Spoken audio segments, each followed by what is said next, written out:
Curioso relato, donde la magia se convierte en voz.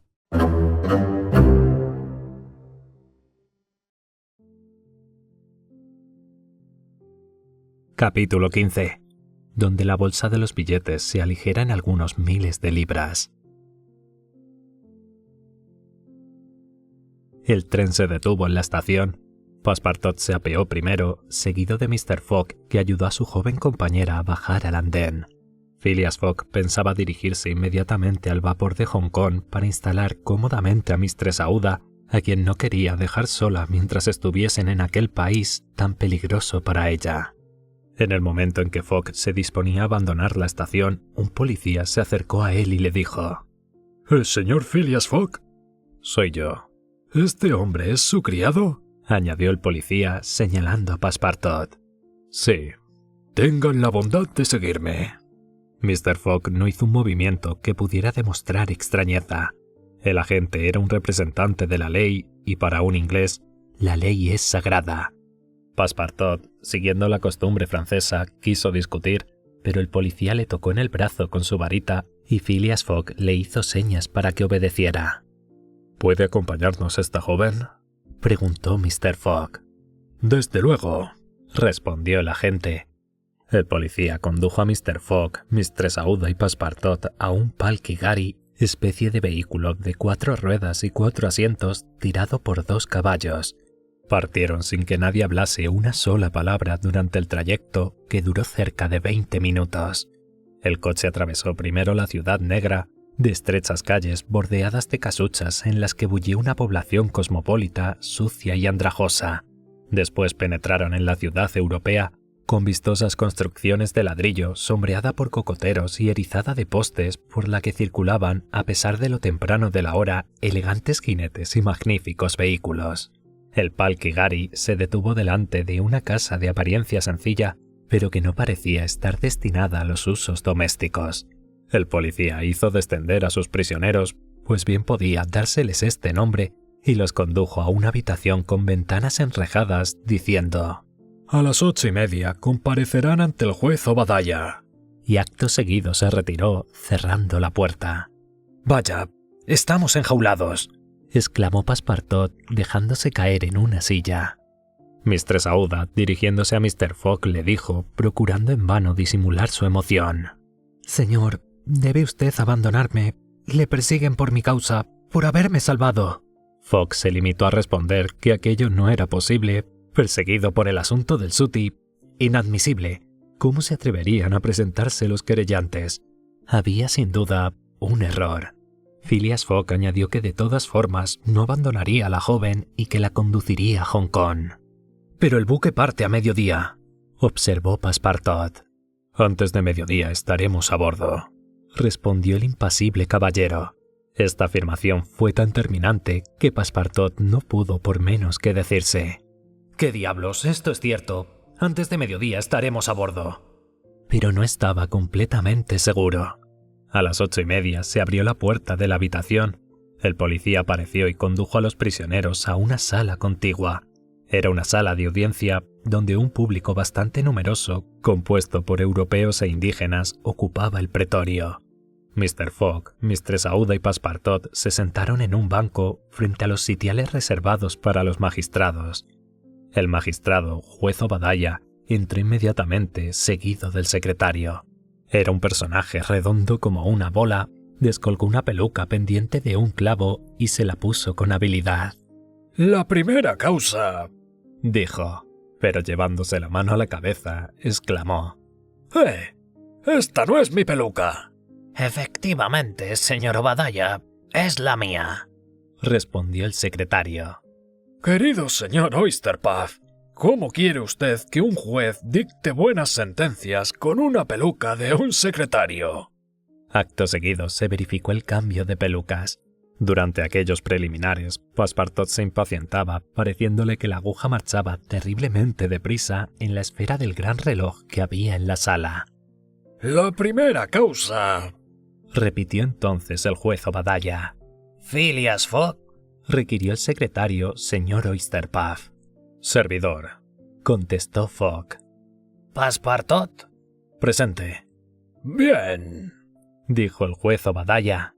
Desde hace 2 días, señores acusados, se les busca en todos los trenes de Bombay. Pero, ¿de qué se nos acusa?, exclamó Passepartout, impacientado. Ahora lo sabréis, respondió el juez. Señor, dijo entonces Fogg, soy ciudadano inglés y tengo derecho. ¿Le han faltado a las debidas consideraciones?, preguntó el juez. De ningún modo. Bien, que pasen los querellantes.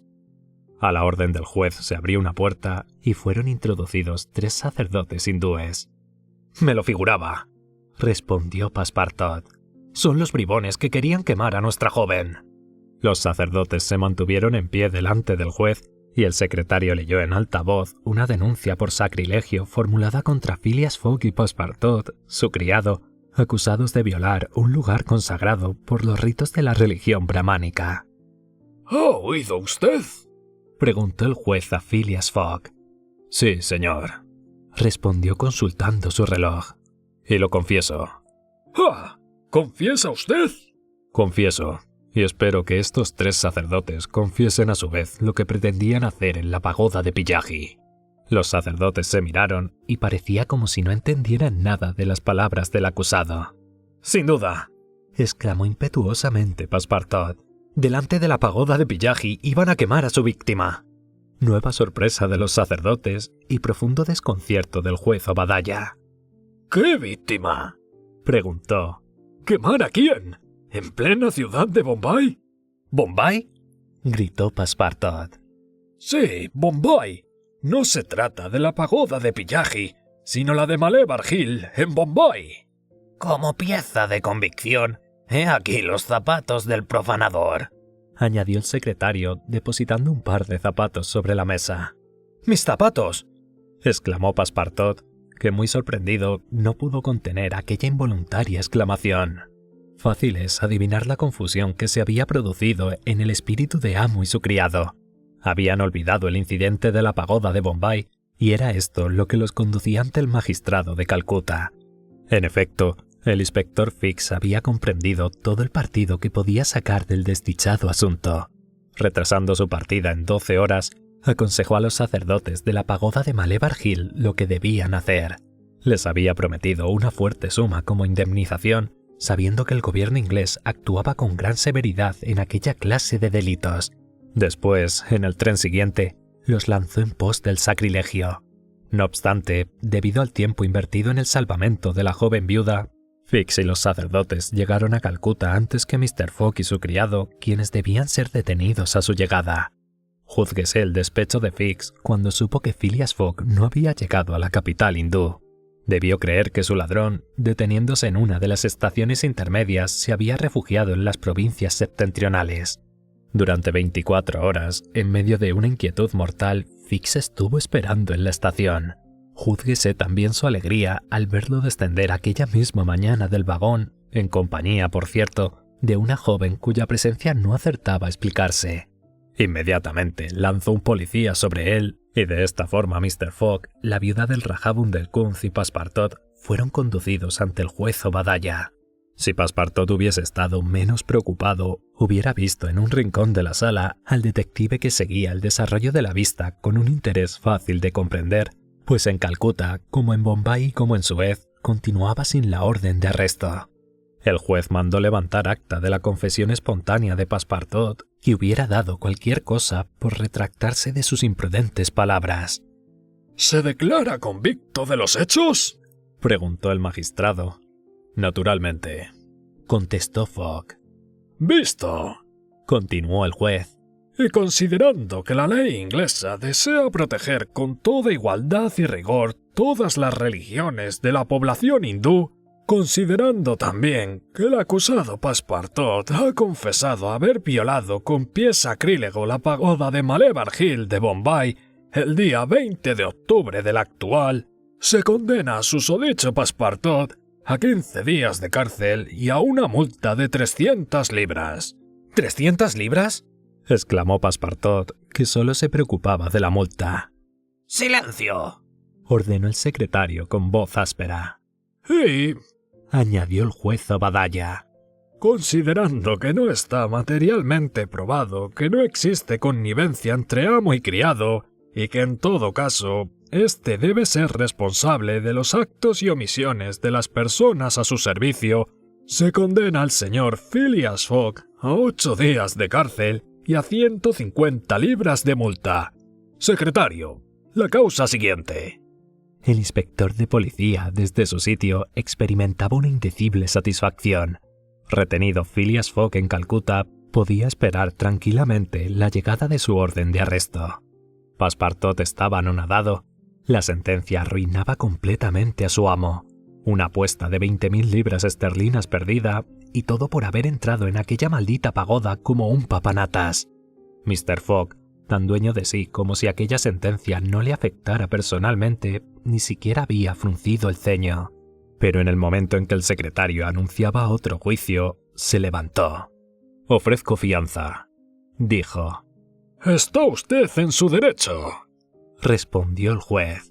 Fix sintió que un escalofrío recorría su espalda, pero recobró su tranquilidad al oír decir al juez que, atendiendo a la condición de extranjeros de Phileas Fogg y su criado, fijaba la fianza para cada uno en la enorme cantidad de 1.000 libras.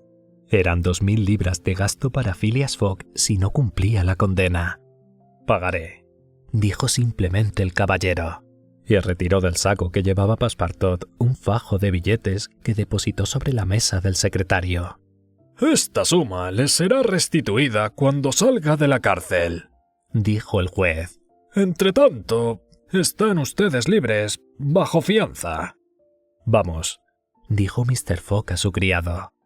«Pero, por lo menos que me devuelvan los zapatos», exclamó Passepartout en un acceso de cólera. Le devolvieron sus zapatos. «Bien caros cuestan», murmuró el criado.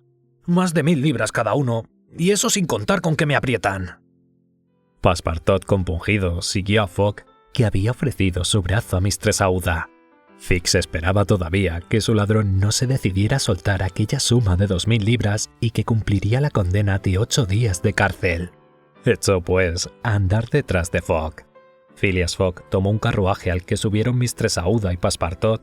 Fix corrió tras el vehículo, que se detuvo en el muelle. El Rangoon estaba fondeado en la rada a media milla con el pabellón de salida en lo alto del mástil. Daban las 11 en aquel momento. Fogg llegaba, pues, con 1 hora de adelanto. Fix lo vio apearse del carruaje y embarcar en una canoa con Mistress Aouda y Passepartout. El detective golpeó el suelo con el pie. «¡Bribón!», gritó. «Se va. 2.000 libras sacrificadas. Pródigo como un ladrón. ¡Ja! Lo seguiré hasta el fin del mundo si es preciso, pero al paso que va no tardará en gastar el producto que robó». El inspector de policía tenía sus motivos para hacer aquella reflexión. Efectivamente, desde su partida de Londres, contando los gastos de viajes, las primas, la compra del elefante, las multas y las fianzas, Phileas Fogg había gastado más de 5.000 libras por el camino, y el porcentaje concedido a los detectives sobre la suma recuperada disminuía continuamente. Si esta historia te ha gustado, te invito a darle like, suscribirte al canal y compartirla con otros amantes de los relatos clásicos. Curioso relato, donde la magia se convierte en voz.